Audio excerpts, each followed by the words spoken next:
In a year filled with multi-million-dollar productions, sometimes it can be easy to overlook the little guys, or rather the slightly smaller guys. But of the myriad games released in 2018, which are the ones you might have overlooked?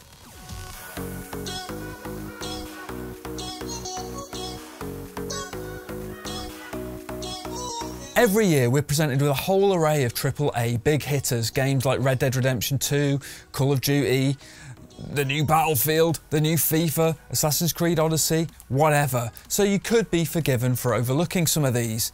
But we're here to set things straight, so let's get on with the show.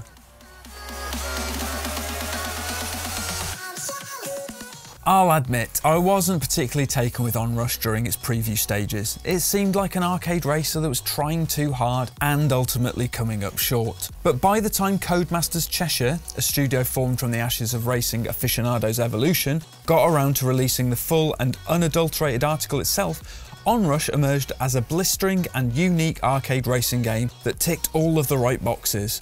A thrilling blend of Burnout and Motorstorm, Onrush has it all. Risk and reward, a real sense of speed, responsive and gratifying handling, stellar multiplayer and modes that take an existing idea and then twist it.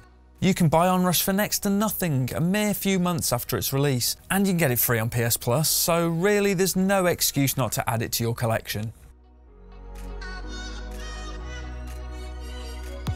Released to a warm, critical reception, Yoku Silent Express is beloved in certain circles, but mention the pinball platformer to your friend who plays FIFA and Call of Duty every year, and you'll be met with a blank expression. Boasting unique hand-painted artwork and effortless charm by the bucket load, Yoku's intimate yarn in which the eponymous little beetle rolls and bounces through a seamless single open-ended level is an indie title to be savoured. Everyone should know about it. Filled with Metroidvania challenges, endearing characters and enjoyable physics-based platforming fun, Yoku Silent Express is pure distilled joy that demands to be played.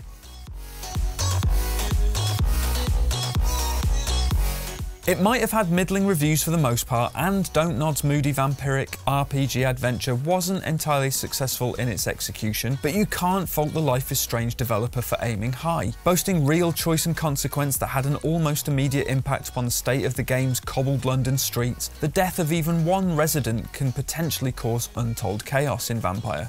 As newly turned bloodsucker and man of science Dr. Jonathan Reed, you'll determine who lives and who dies, anyone you kill not only slaking your thirst, but also enhancing your powers.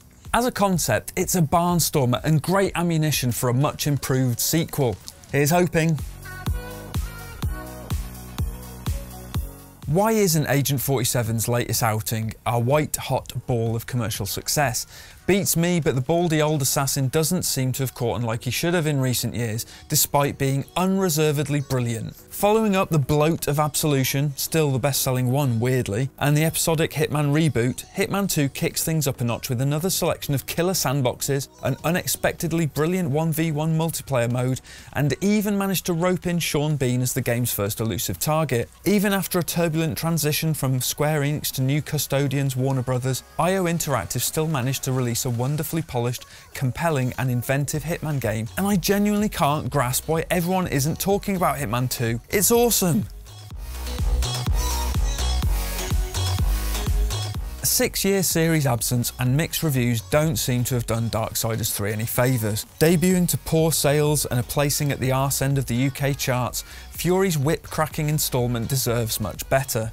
Aping Dark Souls and its ilk probably didn't help Darksiders 3 much either, but Gunfire Games manages to make the various systems and mechanics plucked from the genre entirely their own. In fact, Darksiders 3 manages to mash up various genre tropes to great effect, marrying Soulsborne structure to frenetic hack-and-slash gameplay, and even a smattering of Metroidvania components tied to Fury's elemental Hollows powers. Some strong ideas and solid combat mechanics might be obscured by some tricky traversal and a few unfortunate framerate issues, but Darksiders 3 really has it where it counts.